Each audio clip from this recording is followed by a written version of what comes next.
বন্ধুগণ, একটা কথা শেয়ার করি। আজ আমার এক রিলেটিভের দাওয়াত খেয়ে আসলাম।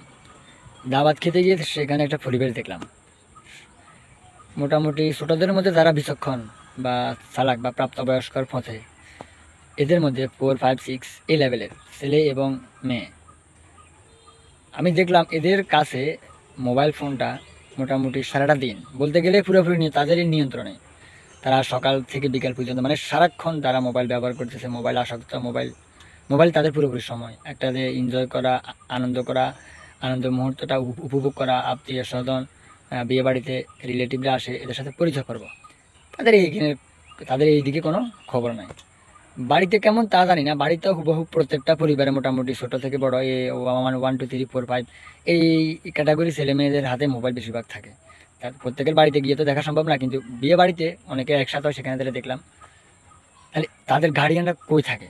তাদের অভিভাবকরা, তাদের কয়টা অভিভাবক তাদের সন্তান ছেলে এবং মেয়ের প্রতি খেয়াল রাখে? তারা কি করতেছে, কোথায় যায়, কতক্ষণ একটা ছেলে এবং মেয়ের হাতে মোবাইলটা থাকা উচিত? তারা কি করতে চাইছে? তারা মোবাইলে কি গেমস খেলে না ভিডিও দেখে, কি করে? আসলে আগে থেকে সতর্ক না থাকলে পরবর্তীতে সতর্ক হয়ে কোনো লাভ নেই। আস্তে আস্তে সবাই আসক্ত হয়, সুযোগ পেলে সবাই যোগাযোগ করে, কানেকশন বাড়ায়, শিখে, জানে। দিন শেষে আমাদের গার্জিয়ানদের সমস্যা। গার্জিয়ানরা সতর্ক থাকা উচিত। ধন্যবাদ।